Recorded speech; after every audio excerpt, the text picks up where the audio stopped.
Antes de responder a esta pergunta, vamos fazer uma síntese assim, do contexto do livro do Deuteronômio para podermos nos situar e compreender melhor o significado, a mensagem desse texto.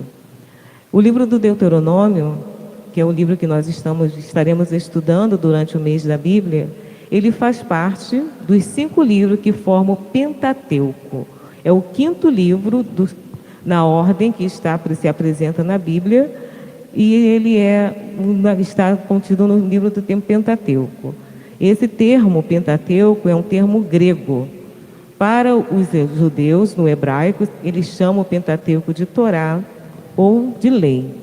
E ela tem um objetivo, ela tem um significado. Ela quer apresentar, contar a história do povo de Israel e também apresentar essa experiência desse povo com um Deus que caminha conosco, no caso, que caminha com eles.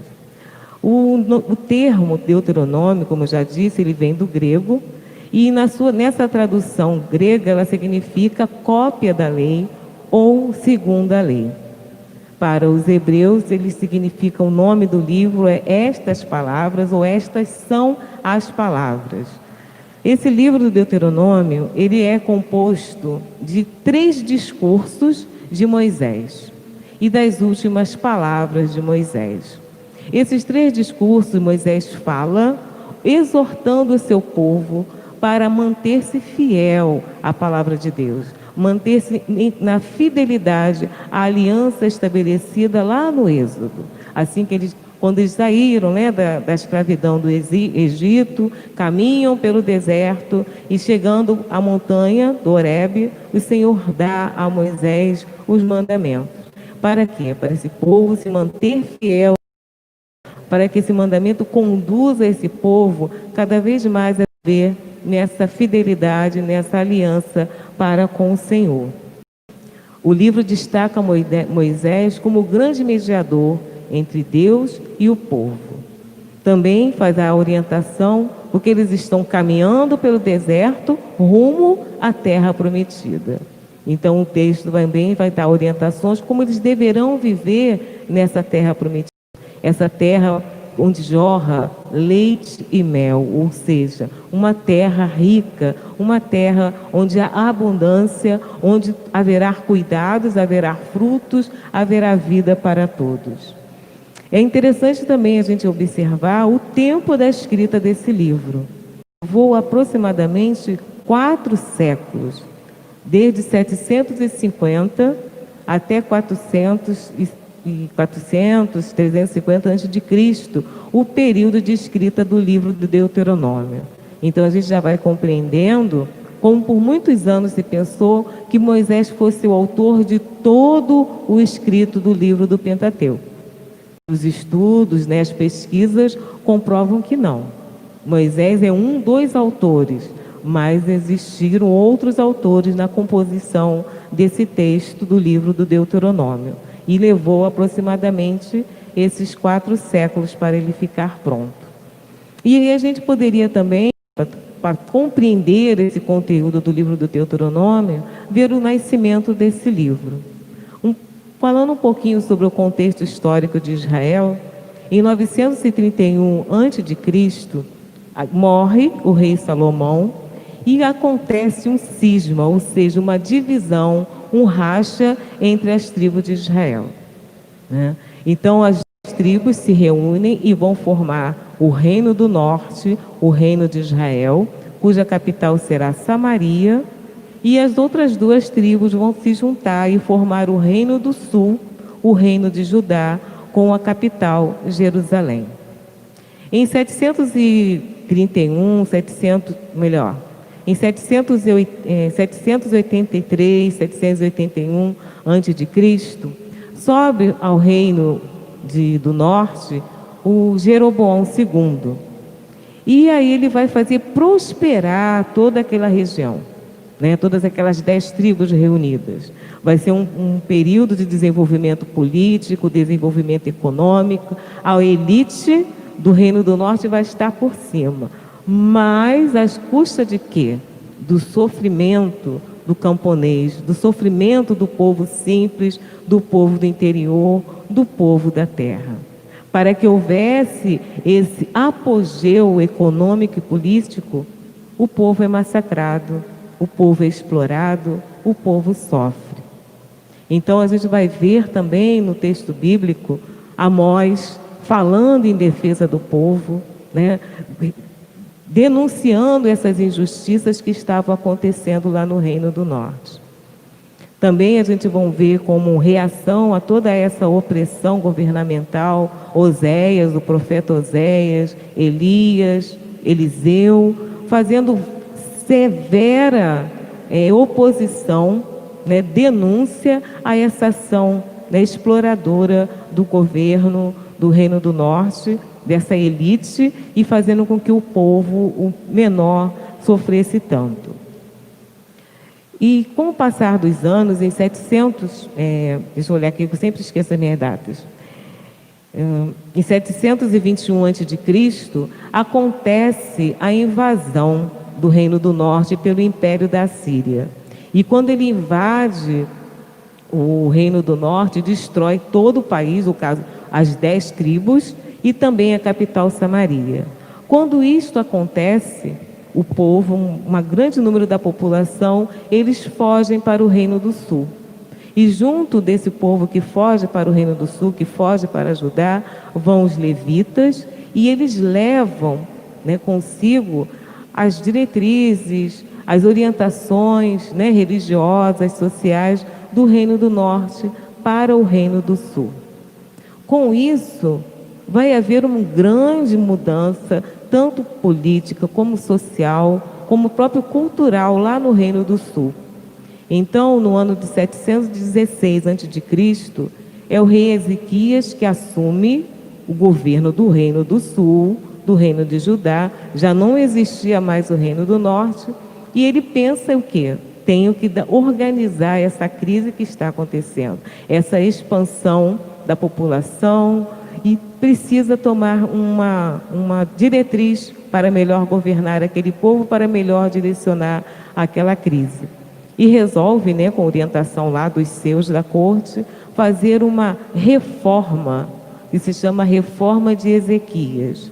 E com essa reforma, tomando como base as orientações religiosas dessas diretrizes que vieram com os levitas do Reino do Norte para o Reino do Sul, ele vai o quê? Começar a colocar em prática a lei. Qual é a lei? A lei de Moisés, a lei do Êxodo, a lei dos 10 mandamentos. Né? Vão os levitas, responsáveis pelo templo, eles vão ler, reler, recontar e ampliar essa lei. E aí aparece a primeira edição do texto do livro do Deuteronômio, capítulo 12 ao capítulo 26. Né? Então essa lei vai orientar o povo nessa nova forma de vida, né? Algumas pessoas, ou melhor dizendo, muitas pessoas que vieram, migrantes para o Reino do Sul, a própria população que já morava em Jerusalém, e essa situação política, social, religiosa vai tomando novas diretrizes. O restante do livro do Deuteronômio se perguntar, Cristina, e como é que foi o restante da aparecer o restante do texto? Mais à frente, aproximadamente 100 anos depois dessa reforma de Ezequias, virá a reforma de Josias, do rei Josias, que vai escrever o código do Deuteronômio. Também essa reforma, baseada já nas reformas de Ezequias, aproximadamente há 100 anos depois, ele vai estar também dando novas diretrizes para o povo, como apoiados, ajudados pelos escribas da corte, eles vão ler, reler e vai reeditar o texto do livro Deuteronômio. E aí vai aparecer os capítulos de 4, versículo 44, ao capítulo 28 do Deuteronômio. A intenção do livro é o quê? Fazer memória do passado de Israel, lembrar a Israel quem foi Deus na sua vida, quem é Deus na sua vida. Ele é o Deus do Êxodo, o Deus que caminha com o seu povo, o Deus que ouve o clamor do seu povo e que vai em seu socorro. Mas é preciso que esse povo mantenha-se fiel, mantenha-se na fidelidade com o Deus libertador. Então o texto ele vai chamando, baseado no discurso de Moisés, chama a atenção do povo para viver, para resgatar a sua fidelidade com a palavra de Deus, pautada na lei, pautada nos mandamentos. O restante do texto do livro de Deuteronômio vai aparecer mais à frente. 587 acontece o quê? A invasão do Império Babilônico no Reino do Sul. E com isso, muitos vão ser deportados, Jerusalém é destruída e o povo vai para o cativeiro. Chegando ao cativeiro de 587 a 538 antes de Cristo, o povo começa a perguntar: o que aconteceu? Quem é culpado de nós estarmos aqui agora sem identidade, sem terra, sem o templo? O que aconteceu? Então os levitas buscam na palavra de Deus a resposta para dar a esse povo. E eles dizem: nós hoje estamos no cativeiro porque deixamos de ter a fidelidade com as leis, com os decretos, com as normas que o Senhor, Deus libertador, nos deu através de Moisés. E eles vão de novo ler, reler e ampliar esse texto. E aí vai aparecer o capítulo 4, versículo 21, acrescentando também os capítulos 30 e 31 do livro do Deuteronômio. O final do texto, ou melhor, para completar todo o escrito do Deuteronômio, do capítulo 1 ao capítulo 34, como nós temos hoje, isso vai acontecer no tempo pós o exílio da Babilônia. A invasão do Império Persa, que domina, que destrói o Império Babilônico, e então eles vão está dando a liberdade para o povo voltar para Jerusalém, para reconstruir a vida em Jerusalém. E com isso, eles vão estar no ano de 400 a.C., Êxodo e Neemias é enviado pelo rei persa para estar reorganizando a vida na Judéia. E eles vão ler e reler o Deuteronômio e de novo reeditar esta lei, fazer uma cópia desta lei. Lembrando sempre, que lei é essa? Lei dada a Moisés lá no Antigo Testamento. Então a gente vai percebendo que a escrita do livro do Deuteronômio é marcada por situações de guerra, de fome, de injustiça, de sofrimento do povo. Marca e também nos chama a atenção. Deus ouve o clamor desse povo.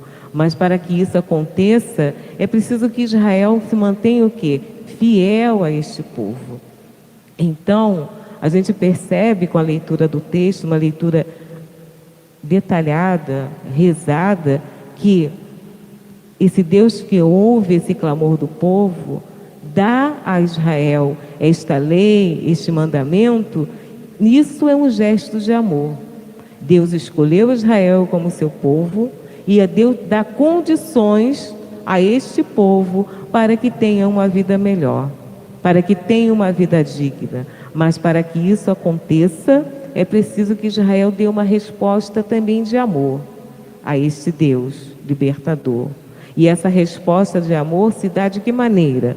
No cumprimento dos mandamentos, seguir os mandamentos da lei do Senhor. E quando Israel vai seguir os mandamentos da lei do Senhor, ele vai precisar o quê? Perceber o quê?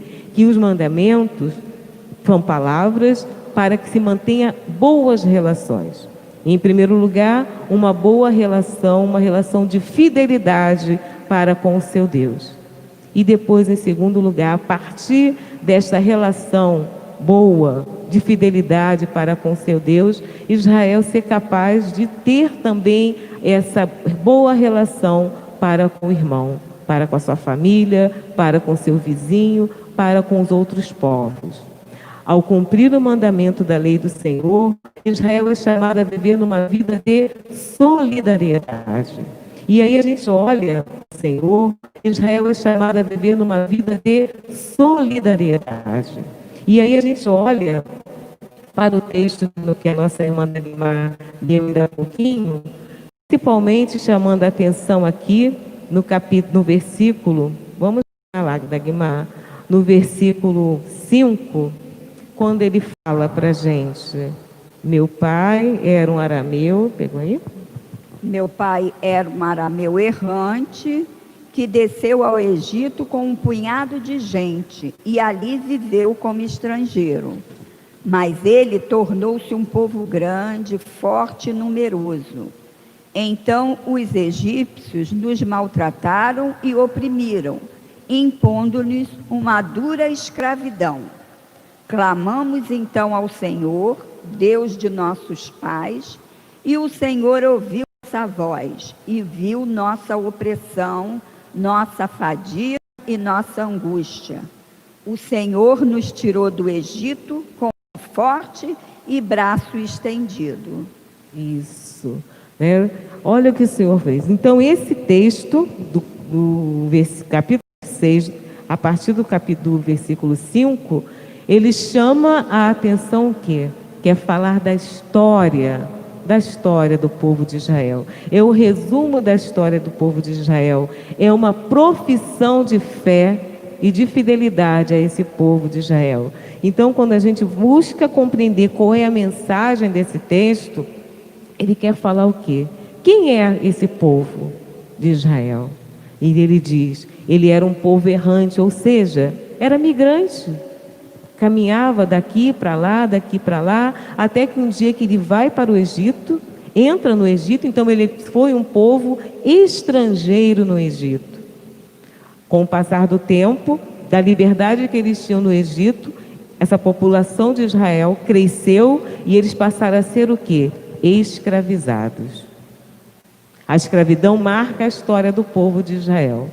Passaram por sofrimento, por miséria, mas eles fizeram o quê? Clamaram ao Deus libertador. Clamaram e foram ouvidos.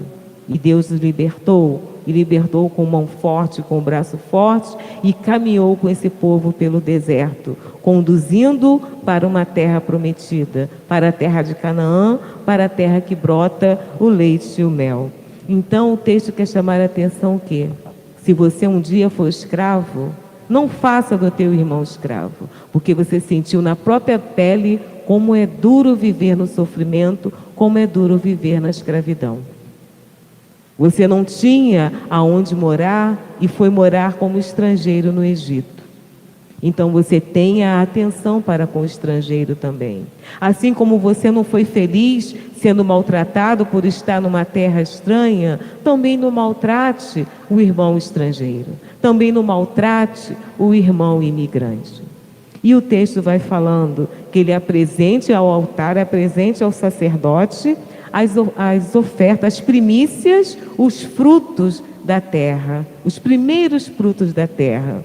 E aí o que ele quer chamar a atenção? De quem é a terra? É minha? É tua, Dagmar? É tua, Diácono? Não. De quem é a terra? A terra é de Deus. E Deus, por amor, Ele dá essa terra boa, essa terra próspera para Israel. Então, quando Ele apresenta os primeiros frutos, essas primícias, é sinal de quê? Com reconhecimento da ação de Deus na sua vida, da ação de Deus na sua história, que tirou esse povo da escravidão, que tirou esse povo do sofrimento e o conduziu nas suas próprias mãos para essa terra próspera. E essa terra que ele recebe é só para ele explorar? Não, é para ele cultivar e partilhar com aquele que sofre, com o menos favorecido, porque lembra, Israel, que um dia você também foi o menos favorecido, que um dia também você teve necessidade de ser alimentado. E ele vai apontando os pontos no texto para como Israel deve proceder. Apresentar as primícias ao sacerdote, não é porque Deus precise, mas é lembrando quem é o sacerdote. É aquele que também não tem terra. E se ele não tem terra, ele não tem como se alimentar. E esse fruto, esses frutos que foram apresentados, também servirá de alimento para aquele que é o sacerdote, que cuida do templo, que cuida, que tem o zelo pela palavra de Deus. E também chama a atenção, já no finalzinho do versículo, para esse estrangeiro. Ele é estrangeiro porque ele teve que sair da sua terra, ou pela guerra, ou pela fome, ou pela seca, mas que também precisa ser acolhido.